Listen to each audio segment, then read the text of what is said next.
1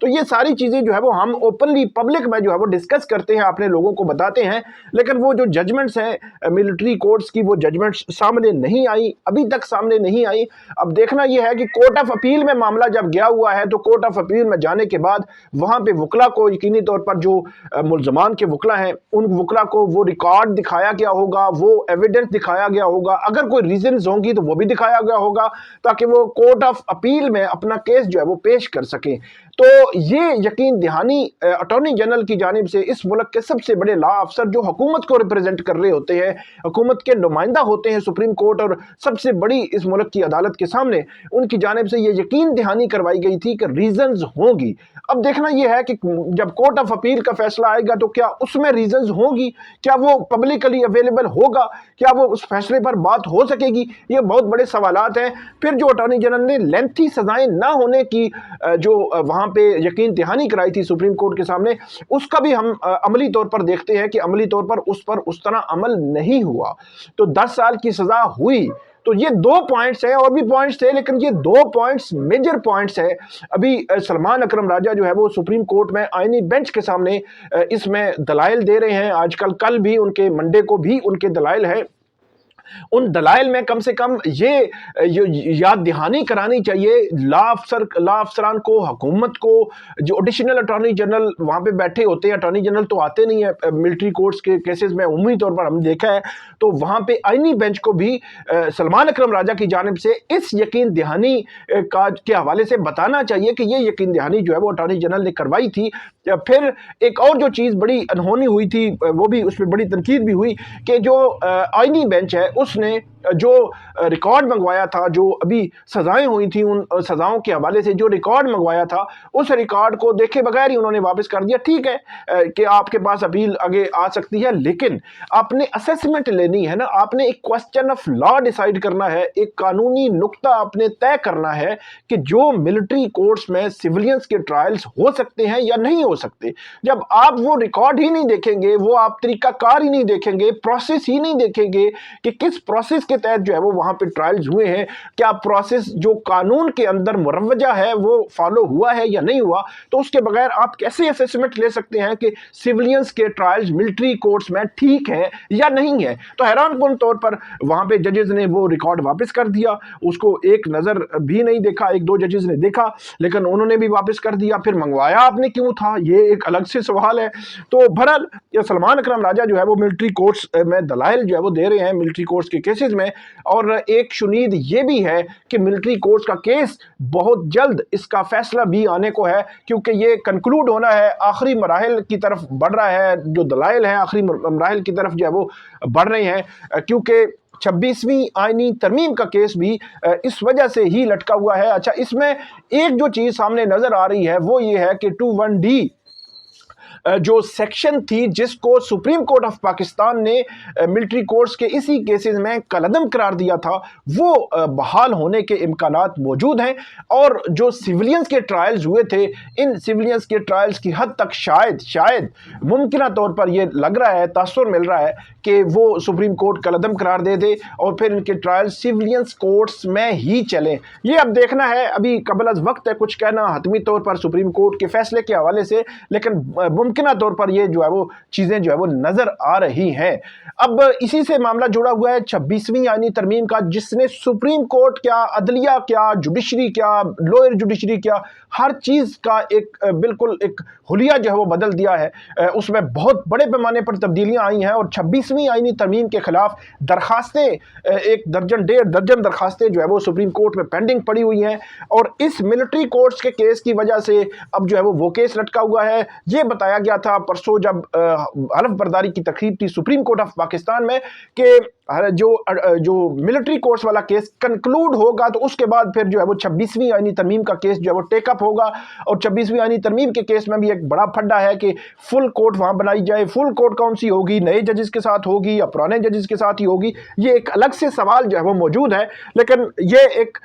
طے ہے کہ حکومت وقت نے 26ویں آئینی ترمیم, اس کے بعد کی جانے والی مختلف قسم کی لیجسلیشن سے کم جو عدلیہ ہے اس کا حلیہ تبدیل کر دیا ہے. For example supreme court of Pakistan میں 2 پاور کوریڈورز ہیں, ایک ہی بلکہ میں کہوں گا, دوسرا تو کم ہے, وہ ہے آئینی بینچ, آئینی بینچز کی کمیٹی, وہ ہے 8 ججز. 8 ججز کے علاوہ یہ سپیریئر کلاس, آپ یہ کہیں سپریم کورٹ آف پاکستان میں ایک مطلب کلاس کا فرق جو ہے وہ آ گیا ہے سپریم کورٹ میں, کہ ایک طرف ریگولر بینچز ہے کہ آپ فلاں فلاں فلاں فلاں فلاں کیسز آپ نہیں سن سکتے, اور جو ایک طرف آئینی بینچ ہے اور اس کے پاس سارے کیسز جو ہے وہ آلموسٹ جو آئینی نوعیت کے سارے کیسز ہیں ان کے پاس آ رہے ہیں. پھڈا بھی ہوا, بہت معاملات بھی ہوئے, اختلافات بھی ہوئے, ایک فیصلے بھی آئے, جسٹس منصور علی شاہ, بہت ساری چیزیں ہوئیں. اس کے باوجود 26ویں آئینی ترمیم والا معاملہ ابھی تک آگے نہیں بڑھ رہا, کیس فکس نہیں ہوا, فل کورٹ بنے گی نہیں بنے گی یہ ابھی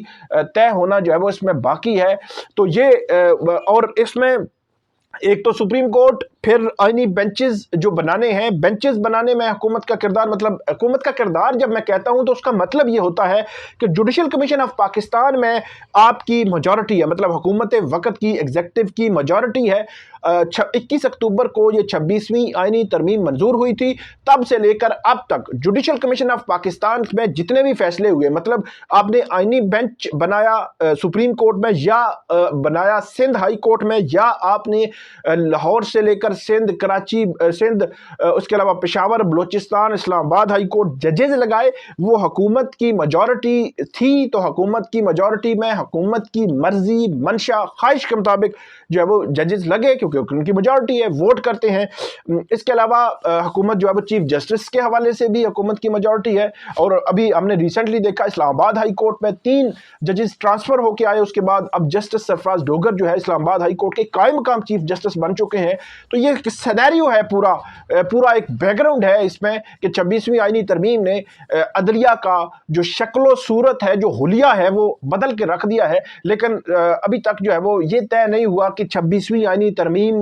میں کیا عدلیہ کی آزادی کہیں کمپرومائز تو نہیں ہوئی, جو بیسک سٹرکچر تھا جو آئین کا, کیا وہاں پہ کوئی وائلیشن تو نہیں ہوئی, کہیں حکومت جو ہے وہ عدلیہ کو, جو عدلیہ پر اپنا کنٹرول بڑھا رہی ہے, کہیں اس سے نقصان تو نہیں ہوگا نظام انصاف کو. تو یہ وہ سوالات ہیں جن سوالات کے جوابات آنا ہے, پتہ ہے ہمیں, لیکن وہ لیگلی, قانونی, آئینی طور پر آنا ہے جب سپریم کورٹ کا فل کورٹ جو ہے وہ آئینی جو 26ویں آئینی ترمیم ہے اس کو اس تناظر میں دیکھے گا. تو اب وہ ایک الگ سے پھڈا ہونا ہے, کیونکہ بار بار 10 فروری کے اجلاس مؤخر کرنے کی بات کی گئی کہ نئے ججز سپریم کورٹ میں نہ لائیں, تاکہ جب فل کورٹ والا معاملہ آئے سپریم کورٹ آف پاکستان میں 26ویں آئینی ترمیم کے خلاف, تو اس وقت کوئی ایسا معاملہ جو ہے وہ شروع نہ ہو. لیکن وہ نہیں مانی گئی, اور اب نئے ججز بھی آ چکے ہیں. اب دیکھنا ہوگا کہ 26ویں آئینی ترمیم کو کیسے, کس طرح جو ہے وہ دیکھا جاتا ہے. آگے بڑھتے ہیں, عمران خان صاحب کے کیسز آئندہ ہفتے کیسے ہوں گے, کس طرح آگے بڑھیں گے, اس حوالے سے آپ کو اپڈیٹ کرتے ہیں. کل میں نے آپ کو بتایا تھا, کل پھر جب ہم نے ویڈیو کی اس کے بعد کاز لسٹ بھی آئی, میں نے کاز لسٹ کو کھنگالا کہ کہیں پہ کوئی کیس لگ گیا ہو عمران خان صاحب کا, لیکن ابھی تک جو ہے وہ ان کا کوئی کیس نہیں لگا. مطلب 190 ملین پاؤنڈ کیس, تو اب ہے 17 جنوری کو عمران خان صاحب کو سزا ہوئی تھی, تو آپ اندازہ لگا لیں کہ 17 جنوری کو ہی جب کل عدالت لگے گی, تو ابھی تک ان کی اپیل فکس نہیں ہوئی. 190 ملین پاؤنڈ کیس کے فیصلے کے خلاف اپیل فکس نہیں ہوئی, بینچ نہیں بنا, کیس جو ہے وہ نہیں سنا گیا. تو 1 ماہ گزر گیا ہے, لیکن معاملہ آگے نہیں بڑھ سکا اسلام آباد ہائی کورٹ میں. اس کے علاوہ دوسرا معاملہ توشہ خانہ 2 کیس, اس کیس میں بھی 28 جنوری کو آخری سماعت ہوئی تھی, اور عمران خان کے وکیل, ان کی لیگل ٹیم اس میں سٹے لینا چاہ رہی تھی, ٹرائل رکوانا چاہ رہی تھی جو اڈیالہ جیل میں جاری ہے, کیونکہ ٹرائل بڑا تیزی سے آگے بڑھ رہا ہے. توشہ خانہ 2 کیس کا اسپیشل جج سینٹرل شاہ رخ ارجمن اس کا ٹرائل آگے بڑھا رہے ہیں, اس میں بھی ان کو ریلیف نہیں ملا, سٹے نہیں ملا 28 جنوری کو, اور آج تک وہ کیس بھی نہیں لگا. اس کے بعد عدت کیس, اس میں بھی اعتراض آیا تھا کہ اعظم خان صاحب پہلے ہی کیس چن چکے ہیں, وہ کیس کسی اور بینچ میں لگنا تھا, وہ کیس بھی آج تک نہیں لگا. جی ایچ کیو حملہ کیس بہرحال چل رہا ہے, جی ایچ کیو حملہ کیس یا عمران خان صاحب کی پرانی اپیلیں, توشہ خانہ فوجداری کیس, توشہ خانہ 1 کیس, اس میں جو اپیلیں ہیں وہ اپیلیں بھی ابھی تک فکس نہیں ہوئی, بینچ نہیں بنا.